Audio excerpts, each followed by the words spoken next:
கடந்த 26ஆம் தேதி சட்டமன்றத்தில் உசிலம்பட்டி சட்டமன்ற உறுப்பினர் திரு ஐயப்பன் அவர்கள் சீர்மரபினர் 68 சாதிக்கும் டிஎன்டி 68 சாதிக்கும் ஒரே சாதி சான்றிதழ் கொடுக்கறதுல என்ன பிரச்சனை அப்படின்னு சொல்லி அமைச்சர் திரு கண்ணப்பனை கேட்டார்.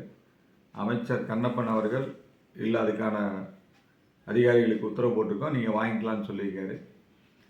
கடந்த வியாழக்கிழமை 27ஆம் தேதி சத்தியம் டிவியில் விவாதத்தில் கலந்து கொண்ட சூர்யா தரப்புலேருந்து வந்திருந்தாரு. அவரும் சொன்னார், இல்லை ஒரு மாதத்துக்குள்ள உங்களுக்கு அரசு வந்துடும். நாளைக்கு எங்கள் பிள்ளைகளுக்கு நாங்கள் அப்ளை பண்ணுறோம். டிஎன்சிபா டிஎன்டி இல்லைன்னா டிஎன்சி டிஎன்டின்னு தனித்தனியாக வராமல் ஜிஓ 26 எங்களுக்கு மத்திய மாநில அரசுகளில் டிஎன்டி என்று இந்த 68 சாதியும் அழைக்கப்படுவார்னு ஆணை வெளியிட்டு